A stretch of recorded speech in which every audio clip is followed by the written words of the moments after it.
사람들은 이 실패라고 하는 단어를 참 무서워합니다. 실패보다도 사실 더 무서운 것은 이 실패 이후에 이제 끝났다라고 하는 마음이겠죠.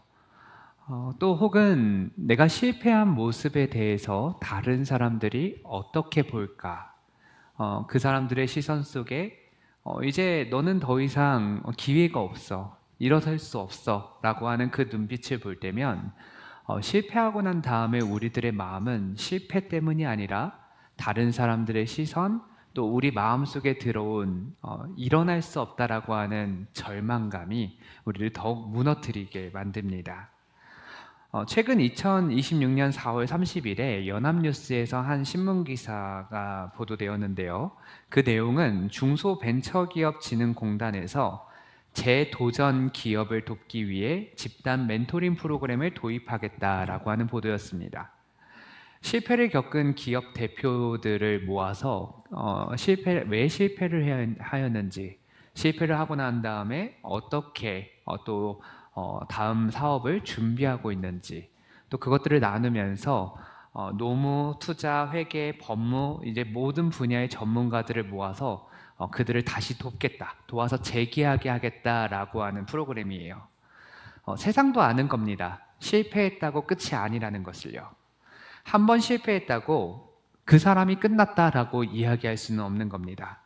한 번 무너졌다고 해서 그 인생은 이제 쓸모없는 인생이야 이렇게 이야기할 수 없는 것이죠. 그런데 오늘 본문은 세상의 재도전보다도 훨씬 더 깊은 이야기를 우리 가운데 더하여 줍니다. 오늘 본문은 사업의 실패 이야기가 아니고 또 인생 경력에서의 실패 이야기가 아닙니다. 오늘 본문은 언약의 실패 가운데에서 이루어진 하나님의 은혜의 역사를 다루고 있습니다. 오늘 본문이 있기 이전의 상황을 살펴보면 이스라엘은 하나님 앞에서 실패했습니다. 하나님은 산 위에서 언약을 맺으셨고 돌판에 십계명을 새기시는 그 동안에 백성은 기다리지 못했습니다.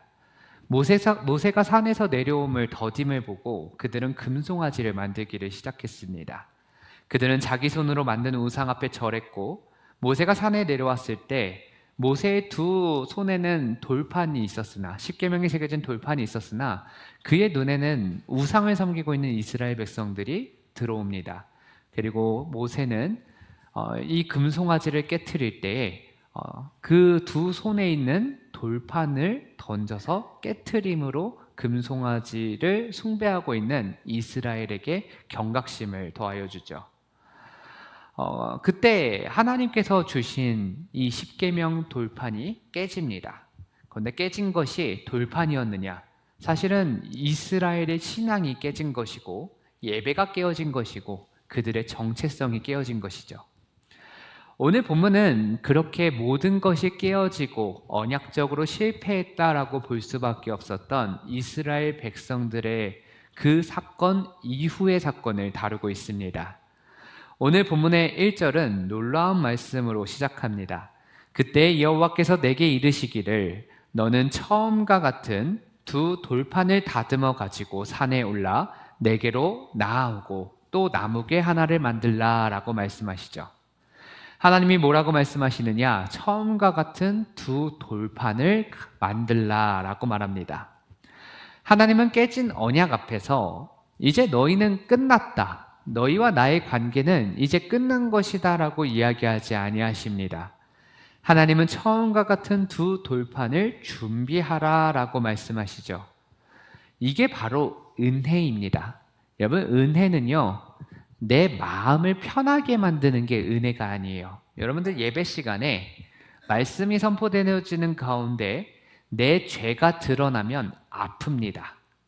하지만 예배 시간에 내 죄가 드러나지 아니하고 내 삶이 잘 살고 있었네, 또 혹은 하나님께서 나에게 사랑과 은혜를 너무 많이 부어주셔서 나는 항상 좋아, 행복해, 그게 은혜가 아니에요.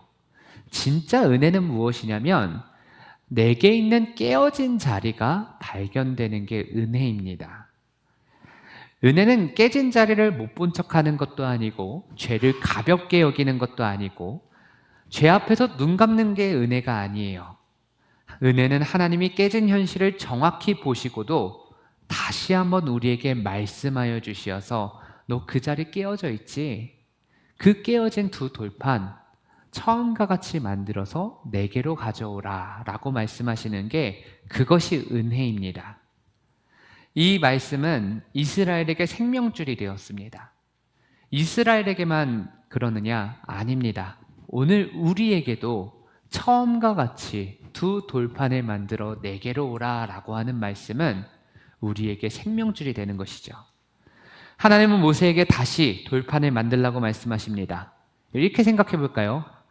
하나님이 왜 돌판을 만들어서 가져오라고 하셨을까? 하나님의 돌판을 만들지 못해서가 아니겠죠. 여러분, 금송아지를 만들 때 그때도 마찬가지였습니다. 뭔가를 만들 때는 과정이 필요합니다. 귀에서 금붙이를 떼어서 그것을 녹여서 금송아지를 만들 때에 만들면서 무슨 생각을 했을까요? 이 금송아지를 만들면서 내가 만든 이 신은 화려하다. 내가 만든 이 신은 나를 인도하여 낸, 또 인도하여 줄 나의 하나님이다 라고 생각하면서 이 금송아지를 만들었겠죠. 하나님이 깨어진 돌판을 왜 우리에게 만들라고 하셨느냐? 그 과정이 있어야 하기 때문입니다. 그 과정, 깨어진 돌판을 만들면서 그 두 돌판을 처음과 같이 만들면서 하나님은 이렇게 말씀하시는 거예요. 너희가 깨트린 것이 무엇인지를 보라. 너희가 잃어버린 것이 무엇인지를 보라. 너희가 다시 받아야 할 것이 무엇인지를 보라는 겁니다.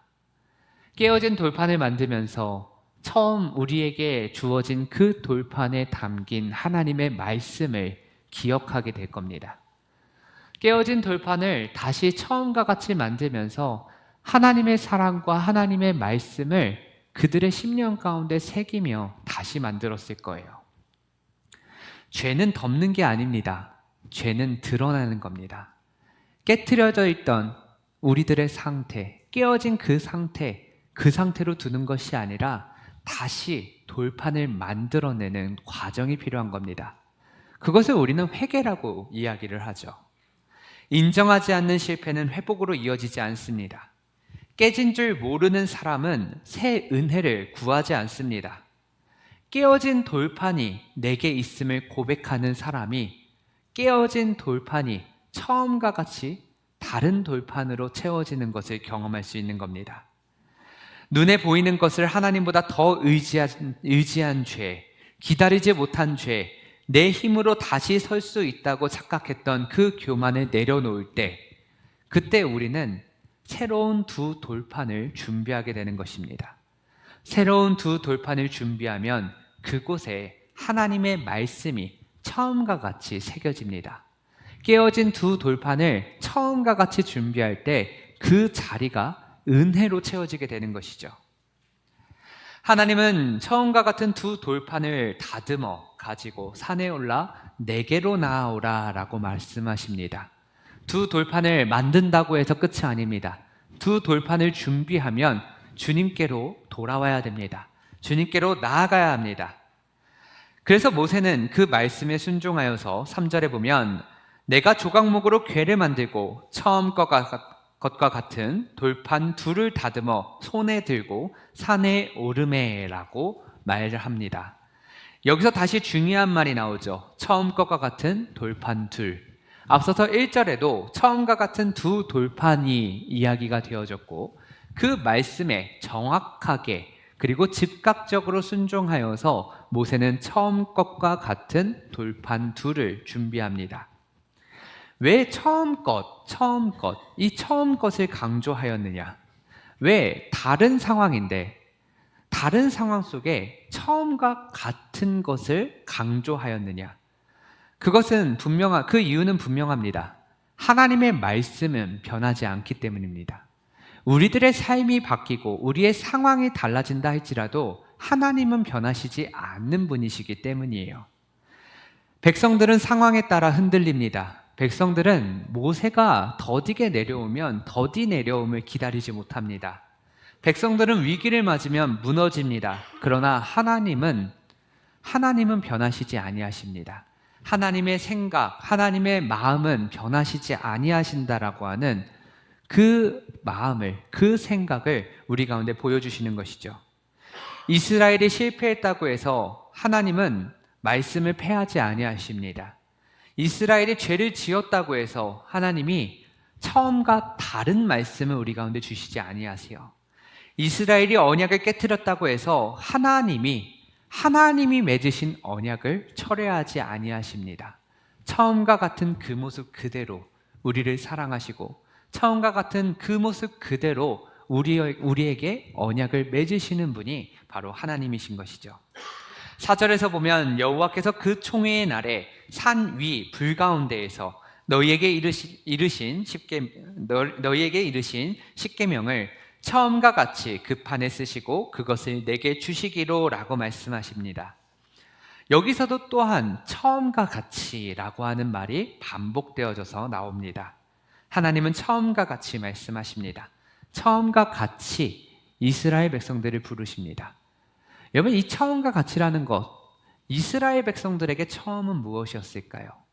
이스라엘 백성들에게 하나님을 만난 처음, 이스라엘 백성들이 출애굽을 한 처음, 이스라엘 백성들이 언약을 맺은 처음이 어땠을까요?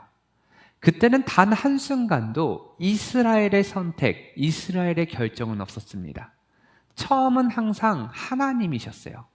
하나님이 이스라엘을 선택하셨고 하나님이 이스라엘을 출애굽하셨고 하나님이 먼저 언약을 이스라엘에게 맺게 하셨습니다. 그 처음은 하나님으로부터 시작되었습니다. 그래서 하나님은 변하지 아니하시는 하나님이세요.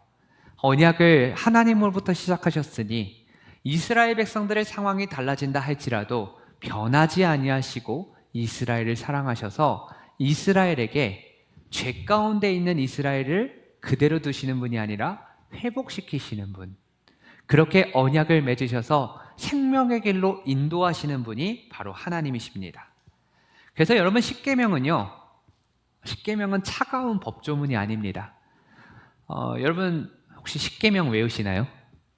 제가 3년 전에도 십계명에 대해서 말씀을 나누면서 십계명 외우시나요? 라고 말씀드렸을 때 그 질문 앞에 다들 똑같은 모습으로 웃으셨어요. 십계명 왜 안 외우실까요? 우리 하나님께서 우리에게 주신 선물이 있죠. 십계명, 주기도문. 사도신경은 하나님께서 우리에게 직접적으로 주신 건 아니에요. 우리의 믿음의 고백을 모은 겁니다. 사도신경은 다 외우시잖아요. 주기도문 다 외우시잖아요. 십계명 다 못 외우시잖아요. 여러분, 십계명을 우리가 왜 잘 안 외우고 못 외우냐면 우리가 십계명을 너무 법조문처럼 생각해요. 지키면 좋고 못 지키니까 아파서 싫고. 그런데 십계명은요, 정말 하나님의 사랑이 담겨져 있는 겁니다. 십계명이 이스라엘 백성들에게 몇 번 주어졌는지 아십니까? 1번 1번, 2번 2번, 3번 3번, 4번 4번 이상. 3번 주어졌어, 3번. 출애굽기 20장에 보면 하나님께서 처음으로 십계명을 주십니다. 그때는 구두로 주세요. 말로 주세요. 십계명을 말씀을 하시면서 그 십계명을 받은 이스라엘 백성들이 하나님과 언약의 관계를 맺습니다. 그때 처음 주세요. 두 번째는 언제 주셨느냐? 출애굽기 32장에 이스라엘 백성들이 모세가 산에서 내려옴을 더딤을 보고 금송아지를 만들 때 산 위에서 십계명을 돌판에 새겨주세요. 그리고 세 번째 십계명을 언제 주시느냐? 오늘 본문에서 주십니다. 출애굽기로 보면 34장의 일이죠. 3번 십계명을 주시는데 3번 주셨다는 것은 무엇을 의미하냐면요, 3번 다 우리가 실패했다라는 거예요. 여러분, 인생은 3세번 이런 얘기 들어본 적 있으시죠? 인생은 3세번이다. 그래서 가위바위보를 해도 3판 세 판을 하는 거죠. 처음 십계명을 주시면서 언약을 맺었지만 그들은 언약을 깨트립니다. 두 번째 십계명을 돌판에 새겨주시지만 내려와 보니 이스라엘 백성들은 또 하나님 앞에 범죄하고 있어요. 세 번째 십계명을 주시는 것, 여러분, 하나님은 끊임없이 우리를 향한 사랑의 마음을 거두지 아니하신다. 그게 십계명에 담겨져 있는 하나님의 마음이에요. 십계명은 차가운 법조문이 아니라 그 안에 나를 향한 변하지 아니하시는 하나님의 사랑이 담겨져 있는 겁니다. 그래서 하나님이 십계명을 다시 쓰셨다라는 것은 이런 뜻입니다. 너희가 죄를 짓는다 할지라도 그 죄가 내 말씀을 패하지 못한다. 너희의 실패가 내 언약을 끝내지 못한다. 나는 너희를 다시 회복시키고 세우는 너희의 하나님이다. 그걸 말씀하시는 게 바로 이 십계명을 주신 하나님의 마음이에요. 그런데 이 마음은 갑자기 이 본문에만 나오는 것이 아닙니다. 여러분, 창세기 1장에 하나님께서 인간을 창조하시고 창세기 3장을 보면 어떤 일이 발생합니까? 아담과 하와가 선악을 알게 하는 나무의 열매를 따먹습니다. 그러자 그렇게 하나님의 말씀을 위반한 아담과 하와를 하나님이 어떻게 하시느냐? 그들에게 약속하여 주시죠. 말씀을 주십니다. 어떤 말씀입니까? 여자의 후손으로 말미암아 뱀의 머리를 짓밟겠다라고 하는, 오늘날 우리가 표현하기에 원시복음이다라고 하는 말씀을 주십니다. 죄를 진 하나님의 자녀를 하나님은 버리지 아니하시고 그들에게 말씀을 주시는 거예요. 회복하게 하시는 거예요. 아담과 하와에게만 그렇습니까? 그렇지 않죠. 여러분, 노아의 홍수 때를 보세요. 죄가 세상에 만연합니다. 세상에 은혜가 충만해진 것이 아니라 죄가 충만해진 그 상태 속에서 하나님은 이 노아를 살리시고 노아를 통하여서 무지개의 언약을 보이시죠. 말씀을 더하여 주십니다. 그들을 회복시켜 주십니다. 노아에게만 그랬습니까? 그렇지 않아요. 성경에 나타난 모든 인물들의 인생을 보세요. 아브라함이 온전했습니까? 야곱이 과연 완전히 정말 하나님을 믿는 자로서 그 삶이 완전했을까요? 이삭은 어떻습니까? 성경에 나타난 그 어떠한 인물도 인간으로서 죄를 짓는 존재였어요. 하나님이 그들을 버리셨습니까? 아니요. 하나님은 그들을 통하여서 언약을 이루십니다. 하나님은요, 창세기에서부터 요한계시록까지 모든 하나님의 말씀은 죄인된 너희들을 단 한 번도 버리지 아니하였다. 나는 너희를 살리는 너희의 하나님이다. 나는 그 자녀, 내 자녀 한 번도 내친 적이 없어. 나는 너희를 사랑해. 그 이야기로 가득한 게 바로 성경이에요. 예수 그리스도도 마찬가지입니다. 예수 그리스도가 이 땅 가운데 왜 오셨습니까? 죄인인 우리들을 구원하시려고 오신 게 예수 그리스도이시잖아요. 죄인인 우리들을 그냥 내버려 두지 아니하시고, 죄인인 우리들을 그냥 죽이지 아니하시고, 우리들을 살리려고 예수 그리스도를 주신 거예요. 다시 말하면 죄인들인 우리를 회복시키시려고 예수 그리스도가 이 땅 가운데 오셨다니까요.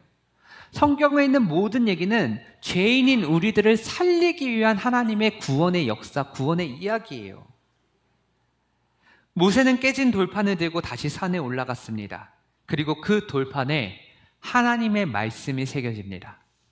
예수 그리스도는 깨진 인간을 품고 십자가에 오르십니다. 그리고 그 십자가를 믿는 우리들의 심령의 두 돌판에 하나님은 말씀을 새겨주십니다.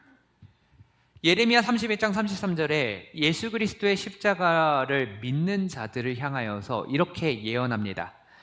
그러나 그날 후에 내가 이스라엘 집과 맺을 언약은 이러하니 곧 내가 나의 법을 그들의 속에 두며 그들의 마음에 기록하여 나는 그들의 하나님이 되고 그들은 내 백성이 될 것이라. 여호와의 말씀이니라. 하나님은 돌판에만 말씀을 새기시는 분이 아니에요. 예수 그리스도를 믿는 우리들의 심령 가운데 말씀을 새겨주시어서 나는 너희의 하나님이 되리라 라고 말씀하여 주셨어요. 하나님 신실하신 분입니다. 하나님의 말씀은 반드시 이루어집니다. 예수 그리스도를 믿는 여러분들의 심령 가운데 여러분들이 보지 못한다 할지라도 하나님은 말씀을 새겨 넣어 주시는 분이십니다. 하나님이 처음과 같이 그렇게 우리 가운데 돌판을 주십니다. 다시 살 길을 열어주십니다. 근데 여기서 멈추면 안 돼요. 돌판을 다시 받았다라는 것은 그냥 내가 다시 하나님께 용서받았다, 여기로 끝나는 것이 아닙니다. 은혜를 다시 받았다라는 것은요, 우리가 순종의 자리로 다시 부름받았다라는 뜻입니다. 5절에서 보면 내가 돌이켜 산에서 내려와 여호와께서 내게 명령하신 대로 그 판을 내가 만든 궤에 넣었더니 지금까지 있느니라 라고 말씀합니다. 자, 돌판에 말씀을 받았어요. 그 말씀을 어디다 넣었다고 하냐면 내가 만든 궤. 내가 만든 궤는 그 앞에 보면 나무로 만든 궤를 하나님이 만들라 하셔서 만들어진 그 궤입니다.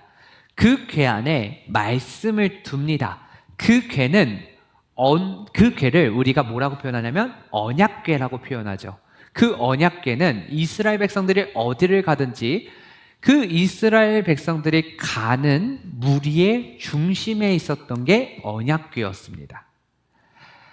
다시 말하면 공동체 안에 하나님의 말씀을 중심으로 두라는 겁니다. 언약궤는 이스라엘의 심장입니다. 하나님의 백성의 심장에는 말씀이 있어야 합니다. 말씀이 빠진 신앙은 감정신앙으로 흐르게 됩니다.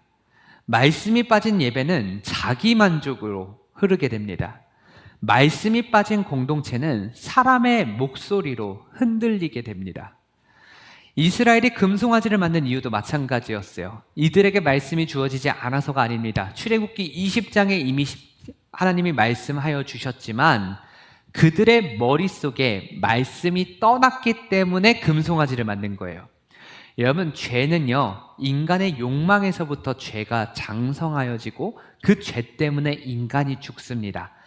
그런데 이 욕망이 하는 일이 무엇이냐면요, 욕망이 커지면 하나님의 말씀을 기억하는 나의 이성을 마취시키는 거예요. 말을 못하게 만드는 거예요. 예를 들어서 이렇게 생각해 봅시다. 하나님의 말씀은 지금 이 예배의 자리에서 목사가 예배를 드리며 여러분들에게 말씀하는 자리에서 말씀을 전하는 게 옳다라고 얘기를 해요. 근데 제 욕망이 지금 너무 배고파요. 그렇다고 해서 제가 이 욕망이 아무리 강해져도 제가 말씀을 전해야 된다라, 그리고 예배의 시간에는 예배를 드려야 한다라고 하는 하나님의 뜻이 내 욕망보다 더 강하기 때문에 밥 먹으러 안 가는 거예요. 그렇죠? 그런데 만약에 제가 밥 먹으러 가요. 그럼 말씀을 몰라서가 아니죠. 말씀을 알지만 제 욕망이 더 크기 때문이에요. 죄는 그런 거예요. 죄라고 하는 것은 내가 하나님의 말씀을 몰라서 죄를 짓는 게 아니에요. 말씀을 알지만 말씀이 기억나지 않기 때문에 죄를 짓는 거예요. 내 욕망이 말씀보다 더 커졌기 때문이에요. 여러분들 가정 안에서도 마찬가지고 목장과 교회 안에서, 공동체 안에서도 마찬가지입니다. 여러분, 가정, 목장, 교회, 우리가 속한 공동체에서 나타나는 수많은 죄의 모습들을 보세요. 그 죄가 어디에서부터 시작됩니까? 말씀대로 할 때 죄가 시작되나요? 말씀대로 할 때 문제가 시작됐습니까? 아니요. 누군가가 내가 더 커지려고, 내가 더 드러나려고, 저 사람이 하는 이야기가 내게 불편해서, 듣기 싫은 말 해서, 그냥 나랑 저 사람하고 안 맞는 것 같아서, 모든 문제의 원인에는 제가가 있어요. 하나님의 말씀이 없어요. 그러니까 문제가 발생하는 거예요. 우리 가정 한복판에도 말씀이 있어야 됩니다. 우리 목장 한복판에도 말씀이 있어야 해요. 우리의 교회 한복판에도 말씀이 중심이 되어야 합니다. 말씀이 중심에서 밀려나면 사람은 반드시 다른 것을 중심에 세웁니다. 돈이 중심이 되고, 자존심이 중심이 되고, 감정이 중심이 되고, 세상의 평가가 중심이 됩니다. 내가 원하는 안정감이 중심으로 자리 잡는 그 순간 내 삶은 금송아지를 만들고 섬기는 인생이 되는 거예요. 그래서 하나님은 우리 삶의 중심에, 우리 공동체 중심에 있어야 하는 것은 하나님의 말씀이다라는 것을 말씀하여 주십니다.